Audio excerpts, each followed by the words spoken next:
여러분 잠시만 눈을 감고 상상해 보십시오. 여러분이 열심히 일해서 받은 월급을 현금으로 다 찾아서 집에 있는 금고에 넣어뒀습니다. 그런데 밤마다 아주 조용한 도둑이 들어옵니다. 이 도둑은 문을 부수지도 않고 발자국 소리도 내지 않습니다. 그저 금고문을 쓱 통과해서 여러분의 돈다발 중 30%를 아주 정교하게 오려내어 가져갑니다. 10,000원짜리가 7,000원짜리가 되고 50,000원짜리가 35,000원짜리가 됩니다. 다음 날 아침 금고를 열어본 여러분은 아무것도 모릅니다. 돈의 장수는 그대로니까요. 숫자도 그대로 적혀 있으니까요. 하지만 그 돈을 들고 마트에 가는 순간 뭔가 잘못됐다는 걸 느낍니다. 어제는 살 수 있었던 사과 한 봉지를 오늘은 살 수가 없습니다. 사과 값이 올랐네? 아닙니다. 사과 값은 그대로입니다. 여러분의 돈이 쪼그라든 겁니다. 여러분의 돈이 힘을 잃은 겁니다. 지금 대한민국에서 벌어지고 있는 일이 바로 이 상황입니다. 우리는 이걸 어려운 말로 인플레이션이라 하고 환율 상승이라고 부르지만 사실 아주 쉬운 말로 하면 이겁니다. 누군가 내 노동의 가치를 훔쳐가고 있다. 여러분, 혹시 오늘 점심 드셨습니까? 10,000원 한 장으로 제대로 된 밥 먹기, 이제는 거의 불가능해졌습니다. 편의점 도시락도 5,000원, 6,000원 합니다. 이게 단순히 물가가 올라서일까요? 러시아 전쟁 때문에? 기름값이 올라서? 물론 그것도 맞습니다. 하지만 그건 겉으로 보이는 핑계일 뿐입니다. 진짜 이유는 더 무섭습니다. 우리가 평생 믿고 모아온 대한민국 원화라는 돈이 마치 여름날 아스팔트 위에 아이스크림처럼 형체도 없이 녹아내리고 있기 때문입니다.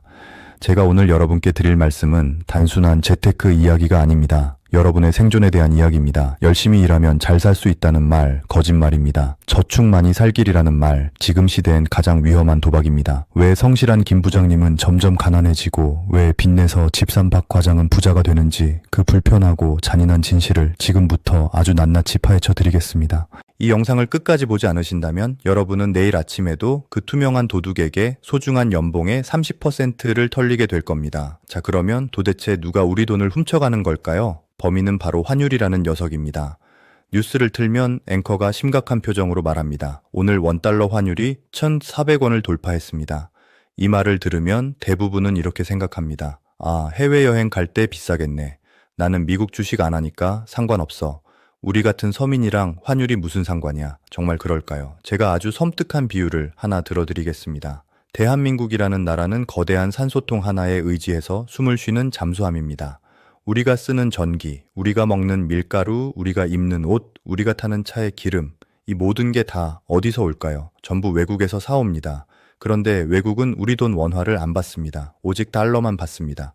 환율이 1,100원에서 1,400원으로 올랐다는 건 무슨 뜻일까요? 옛날에는 1,100원만 주면 산소를 살 수 있었는데 이제는 1,400원을 줘야 똑같은 양의 산소를 준다는 뜻입니다. 앉아서 숨 쉬는 비용이 30% 폭등한 겁니다. 내가 해외 직구를 안 해도, 내가 해외여행을 안 가도, 심지어 내가 방구석에 가만히 누워만 있어도 내 통장의 가치는 박살이 나고 있는 겁니다. 이건 마치 게임의 난이도가 갑자기 쉬움에서 지옥으로 바뀐 것과 같습니다. 내 무기는 그대로 낡은 나무 칼인데 몬스터들은 갑자기 기관총을 들고 나오는 겁니다. 이길 수 있겠습니까? 절대 못 이깁니다. 그런데도 정부는 괜찮다고 합니다. 수출 기업한테는 좋아. 우리 경제 기초 체력은 튼튼해. 과거 IMF 때도 똑같이 말했습니다. 펀더멘털은 튼튼하다. 걱정하지 마라. 그 말을 믿었던 순진한 국민들은 어떻게 됐습니까? 평생 모은 집을 헐값에 넘기고 거리에 나앉았습니다. 지금 우리 눈앞에 닥친 1,600원 환율 시대는 단순히 숫자가 바뀌는 게 아닙니다. 대한민국 국민 전체의 연봉이 삭감되는 국가적인 임금 삭감 사태입니다. 여러분이 지금 느끼는 그 막막함, 왜 월급은 들어오자마자 사라지지? 왜 아무리 아껴 써도 돈이 안 모이지? 그건 여러분의 과소비 탓이 아닙니다. 여러분의 능력이 부족해서가 아닙니다. 시스템이 무너지고 있기 때문입니다. 기울어진 바에 안에서는 아무리 균형을 잡으려 해도 넘어질 수밖에 없습니다. 이제 우리는 인정해야 합니다. 우리가 타고 있는 이 배가 서서히 하지만 확실하게 침몰하고 있다는 사실을요. 자, 어려운 경제학 교과서는 다 덮으십시오. 딱 하나만 기억하면 됩니다. 돈은 눈이 달렸다. 여러분이 만약 돈이라면 어디로 가시겠습니까? A라는 은행은 예금을 하면 이자를 500만 원 줍니다. B라는 은행은 똑같이 맡겨도 300만 원만 줍니다. 당연히 A로 가겠죠. 이건 애국심의 문제가 아닙니다. 이건 본능입니다. 지금 전 세계 돈의 지도를 펼쳐보면 아주 기가 막힙니다. 미국이라는 나라가 거대한 자석이 되었습니다. 가만히 있어도 전 세계의 돈을 마치 진공 청소기처럼 빨아들이고 있습니다. 미국은 말합니다. 우리나라 은행에 돈 넣어두면 이자 5% 넘게 줄게. 절대 망하지 않는 달러로 줄게. 반면에 한국은 어떻습니까? 우리는 3%밖에 못 줘. 게다가 원화 가치는 계속 떨어질 거야. 여러분이라면 전 재산을 어디에 두시겠습니까? 답은 너무나 명확합니다. 그래서 지금 한국에서 돈이 탈출하고 있는 겁니다. 외국인 투자자들만 나가는 게 아닙니다. 똑똑한 한국 부자들은 이미 짐을 쌌습니다. 강남 자산가들이 왜 달러를 사 모을까요? 바보라서 수수료 내고 환전하는 게 아닙니다. 한국이라는 배에 구멍이 난 걸 봤기 때문입니다. 물이 차오르는데 가만히 있으라는 방송만 믿고 있는 건 우리 같은 서민들 뿐입니다. 지금 환율이 1,400원을 넘나드는 건 일시적인 현상이 아닙니다. 한국에 머물던 돈들이 더 안전하고 이자 많이 주는 미국으로 대이동을 시작했다는 신호탄입니다. 이건 마치 썰물과 같습니다. 물이 빠져나가는 건 막을 수 없습니다. 그런데 우리는 갯벌에 서서 제발 물이 다시 들어오게 해달라고 기도를 하고 있습니다. 기도만 해서는 살아남을 수 없습니다. 여기서 아주 중요한 질문이 하나 생깁니다. 그럼 우리도 미국처럼 이자를 많이 주면 되잖아? 금리를 확 올려서 돈 못 나가게 막으면 되잖아? 맞습니다. 아주 간단한 해결책입니다. 그런데 한국은행 총재는 왜 머리를 감싸쥐고 있을까요? 왜 금리를 못 올리고 벌벌 떨고 있을까요? 여기에 진짜 비극이 숨어 있습니다. 바로 인질이 잡혀 있기 때문입니다. 그 인질이 누구냐고요? 바로 빚을 내서 아파트를 산 영끌족과 하루하루 버티는 자영업자 여러분입니다. 지금 대한민국에는 언제 터질지 모르는 시한폭탄이 두 개 있습니다. 하나는 1,900조 원이 넘는 가계부채, 또 하나는 1,000조 원에 달하는 자영업자 부채입니다. 상상해 보십시오. 돈 빠져나가는 걸 막겠다고 금리를 미국처럼 5%, 6%로 올립니다. 그럼 어떻게 될까요? 환율은 잡힐 겁니다. 하지만 그 순간 여러분의 대출 이자는 2배가 됩니다. 한 달에 이자 100만 원 내던 분이 갑자기 200만 원을 내야 합니다. 월급은 그대로인데 이자가 2배가 되면 사람들은 집을 팔 수밖에 없습니다. 집이 한꺼번에 쏟아져 나오면 부동산 가격은 폭락합니다. 아파트 값이 반토막 나고 은행들은 돈을 떼먹혀서 줄줄이 망합니다. 이게 무서워서 금리를 못 올리는 겁니다. 이 상황을 바둑에서는 외통수라고 합니다. 이러지도 못하고 저러지도 못하는 죽음의 상황입니다. 금리를 안 올리자니 돈이 다 빠져나가서 환율이 미친 듯이 오르고 금리를 올리자니 내수 경제가 박살이 나고 부동산이 무너집니다. 지금 대한민국 경제는 손발이 꽁꽁 묶인 채로 링 위에 올라간 권투 선수입니다. 외국인들은 이걸 너무나 잘 압니다. 한국은 금리 절대 못 올려. 한국 원화는 가망이 없어. 그래서 마음 놓고 한국 돈을 팔아치우고 떠나는 겁니다. 우리가 선진국이라는 타이틀에 취해 있을 때 대한민국은 외국인들에게 언제든 돈을 빼갈 수 있는 맛집 혹은 ATM 기계로 전락해버렸습니다. 여러분, 이게 남의 나라 이야기 같으신가요? 지금 여러분의 아파트 대출 금리가 여러분의 마이너스 통장 한도가 이 거대한 딜레마에 목숨을 걸고 있습니다. 단언컨대 이 구조적인 모순은 해결되지 않습니다. 터지기 전까지는 멈추지 않을 겁니다. 자, 시계바늘을 조금 뒤로 돌려보겠습니다. 1997년 대한민국 혹시 그때의 공기를 기억하십니까? 거리는 활기가 넘쳤습니다. 대학생들은 졸업장만 있으면 대기업 골라서 갔습니다. 은행 이자가 10%가 넘어서 저축만 해도 부자가 된다고 믿었습니다. 그때 TV 뉴스에서는 매일 이렇게 말했습니다. 한국 경제 기초 체력은 튼튼합니다. 펀더멘털은 문제 없습니다. 위기설은 유언비어입니다. 우리네 아버지들은 그 말을 철석같이 믿었습니다. 그래서 빚을 내서 공장을 돌리고 전세금을 빼서 주식을 샀습니다. 그런데 딱 하루였습니다. 11월에 어느 차가운 아침 국가 부도라는 뉴스가 터졌습니다. 그날 이후 세상은 지옥으로 변했습니다. 멀쩡하던 회사가 하루아침에 문을 닫고 어제까지 웃으며 인사하던 옆집 김씨 아저씨가 서울역 지하도에서 신문지를 덮고 자고 있었습니다. 이때 가장 무서운 게 뭐였는지 아십니까? 바로 배신감이었습니다. 국가가 괜찮다고 해서 믿었는데, 정부가 안전하다고 해서 가만히 있었는데 결국 도망칠 골든타임을 놓친 건 순진하게 믿었던 국민들 뿐이었습니다. 지금 2026년의 뉴스들을 보십시오. 어디서 많이 본 장면 같지 않으십니까? 수출 실적 양호하다. 외환 보유고 충분하다. 관리 가능한 수준이다. 이 말이 1997년의 그 말과 토시 하나 안 틀리고 똑같다는 게 느껴지십니까? 이건 소름 돋는 데자뷰입니다. 당시 환율이 800원에서 2,000원까지 치솟았습니다. 수입 물가가 폭등해서 기름 한 방울, 밀가루 한 줌이 귀해졌습니다. 자산 가치는 반토막이 났는데 물가는 2배, 3배로 뛰었습니다. 지금 우리가 겪고 있는 고물가, 이건 예고편에 불과합니다. 진짜 본편이 시작되면 마트 진열대가 비어가고 주유소에 기름이 떨어지는 공포를 다시 겪게 될지도 모릅니다. 시간을 조금 더 돌려 2008년 미국으로 가보겠습니다. 이때는 정말 기가 막힌 폭탄 돌리기 게임이 벌어졌습니다. 미국 은행들이 미쳤었습니다. 직업도 없고 소득도 없는 사람들에게 집을 사라고 수억 원씩 돈을 빌려줬습니다. 개 이름으로도 대출이 나왔다는 농담이 있을 정도였습니다. 사람들은 환호했습니다. 집값은 절대 안 떨어진다. 오늘 사는 게 제일 싸다. 서로 빚을 내서 집을 샀고 집값은 하늘 높은 줄 모르고 치솟았습니다. 그런데 어느 날 음악이 멈췄습니다. 금리가 조금 오르자마자 사람들은 이자를 못 내고 만세를 불렀습니다. 순식간에 집은 경매로 쏟아져 나오고 세계 1위 투자은행이 하루아침에 파산했습니다. 그 여파로 전 세계 경제가 멈췄습니다. 제가 왜 남의 나라 옛날 이야기를 할까요? 지금 대한민국 부동산 시장을 보십시오. 영끌에서 집산 2030 청년들 전세 끼고 갭투자한 4050 세대들, 미국의 서브프라임 사태와 지금 한국의 부동산 시장 너무나 닮아 있지 않습니까? 차이가 있다면 딱 하나입니다. 미국은 이미 터지고 나서 수습을 했고 우리는 아직 터지지 않은 폭탄을 안고 째깍거리는 시계 소리를 듣고 있다는 겁니다. 역사상 모든 경제 위기의 공통점은 딱 하나입니다. 이번엔 다르다라고 믿는 순간 터진다는 겁니다. 1997년에도 우리는 다르다고 했고 2008년에도 미국은 다르다고 했습니다.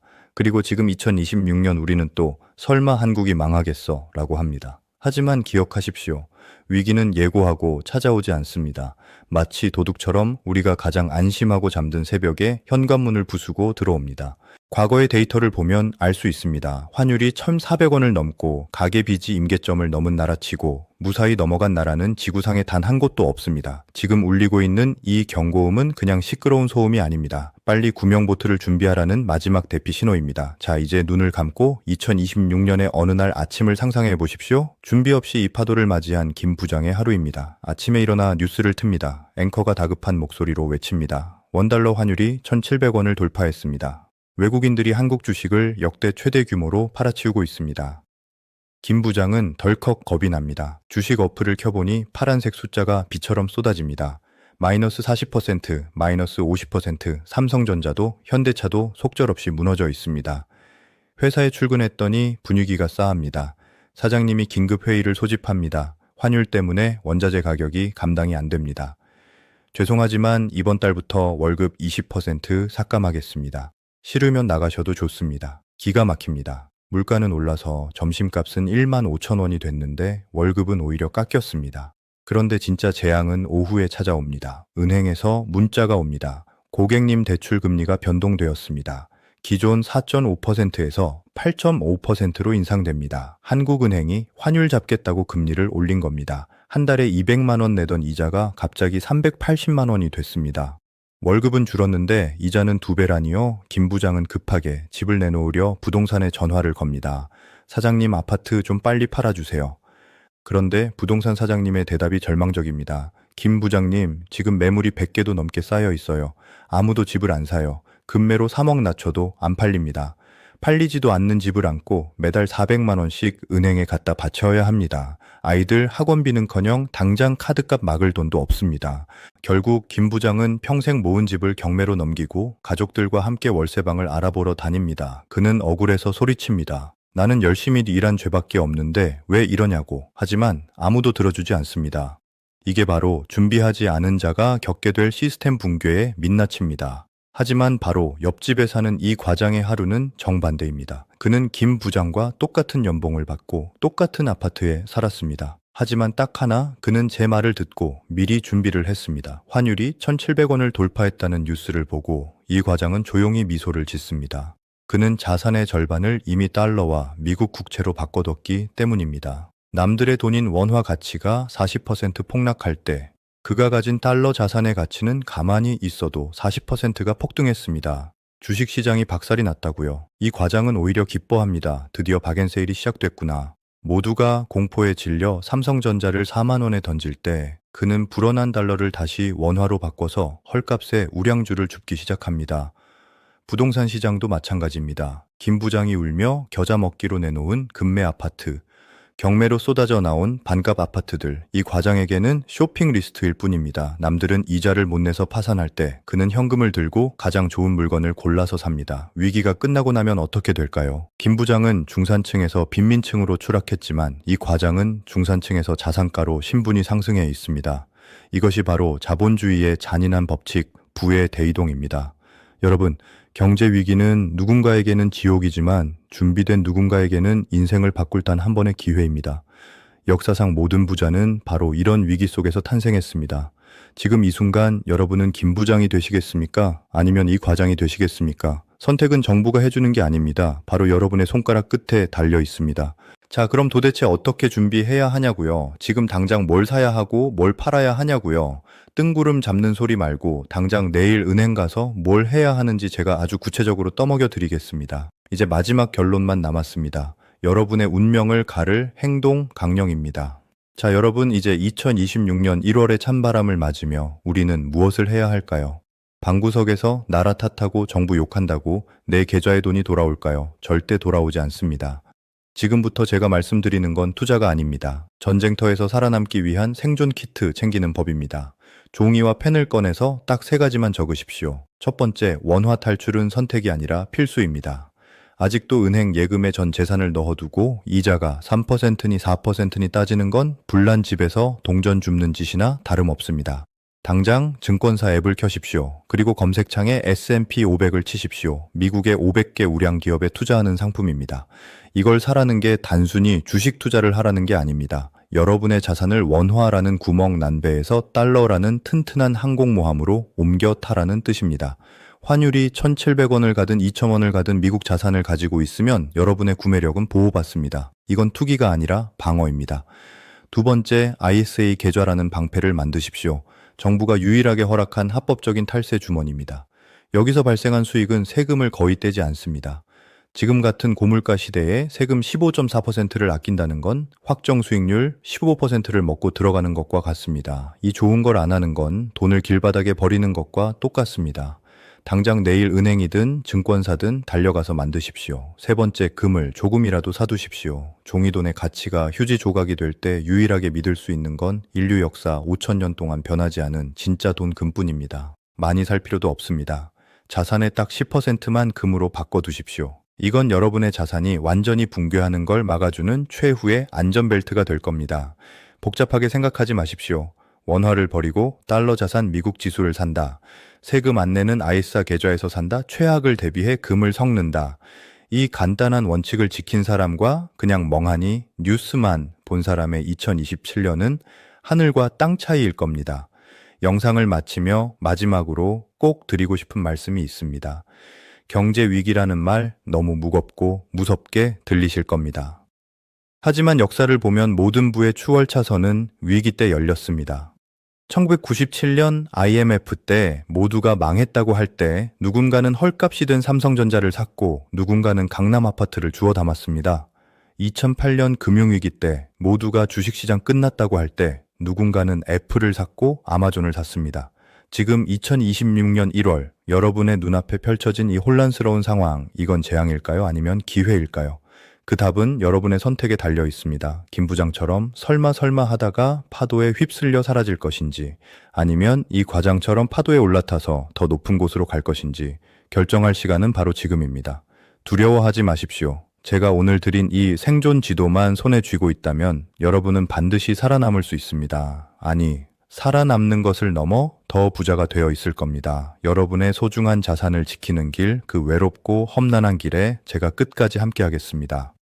지금까지 경제위기 예언자였습니다. 오늘 내용이 여러분의 생존에 도움이 되셨다면 구독과 좋아요를 눌러주십시오. 다음 영상에서는 이미 시작된 부동산 대폭락, 지금 절대 팔면 안 되는 이유에 대해 더 적나라하게 파헤쳐 드리겠습니다. 감사합니다.